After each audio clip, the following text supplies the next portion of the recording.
Well, that's not good.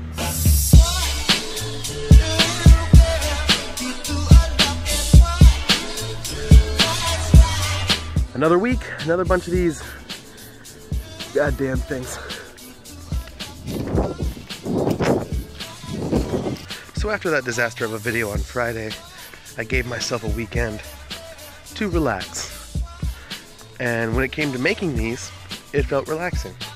When it came to just about anything else, it was a pretty average, uneventful weekend.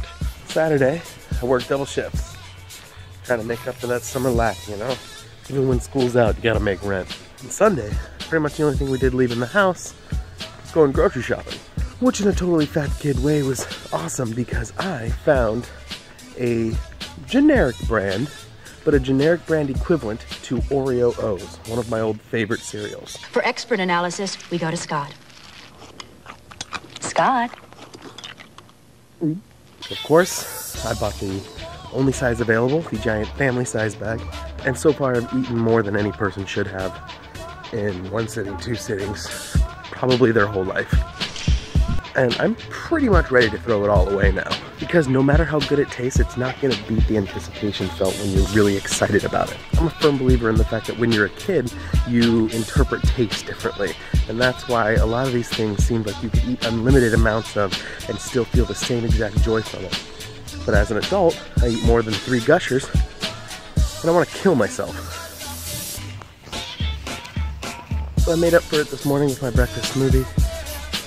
Oh, a lizard just crawled down my back. So this morning I made up for it with my breakfast smoothie. 2 stalks of celery, 1 carrot, 2 cups of spinach, a frozen pear, ice and water. So it's healthy.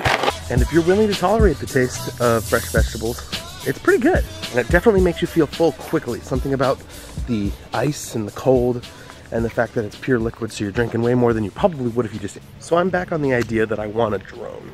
Drones. They're the 3rd most annoying thing in the sky after mosquitoes and plastic bags caught in the breeze.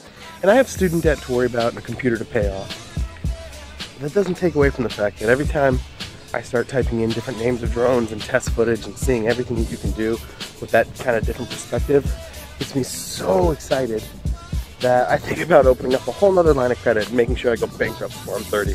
Now I know realistically I'm actually going to wait until the computer's completely paid off, but it's still fun to keep thinking about and talking about the different types of drones in order to keep my enthusiasm and knowledge up so that when come the time to make that purchase, I'm a little bit more well informed. That is until you start looking at price tags and you realize it doesn't matter how well informed you are if you can't afford any of them. To that point though, DJI has come and done something pretty impressive to me with the DJI Spark, their new mini drone. It seems to be more at a consumer level, starting at 500 up to like 700 with the controller and battery packs and all that. But one of the downsides of it is that they say it only shoots in 1080p, not in 4K.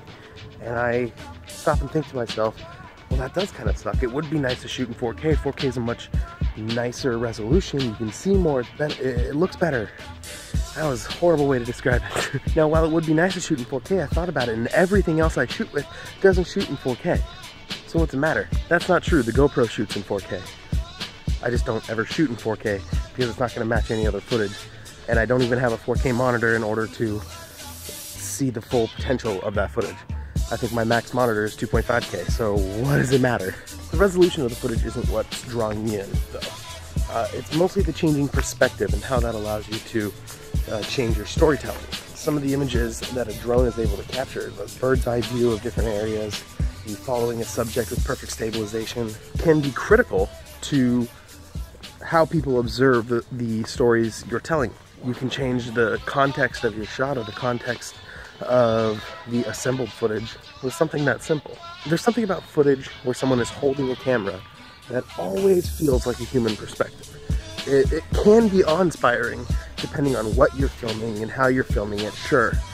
But there's something magic that happens when a camera moves outside of the realm of possibility if it's just in human hands. I don't think I've had to pee more on one of these vlogs than I do right now. Judging by the fact that I didn't have much to say because I didn't say much on the walk, so I don't have much footage to work with, I think this will be a fairly quick edit. I think maybe I can whip it out at work really quick. And I'm wondering if just walking out my door with no idea what I'm gonna say and just hoping things come out is hindering the possibility of these videos. And I'm wondering if I planned a little bit, if everything I would say would come out a little bit smoother, maybe more cohesive, maybe with a little bit more of a narrative flow, because I took some time to think about it beforehand. So let's try this. Tomorrow, we're gonna pick a topic, and we're gonna rant on just that. Let's say, that one. And maybe that'll go a little bit smoother. It's worth a shot. I mean, this was always intended to be an experiment, so why not just try stuff out? All right, guys, short and sweet, just like I like it. I'll see you guys tomorrow, because I gotta get back inside. I gotta pee so bad.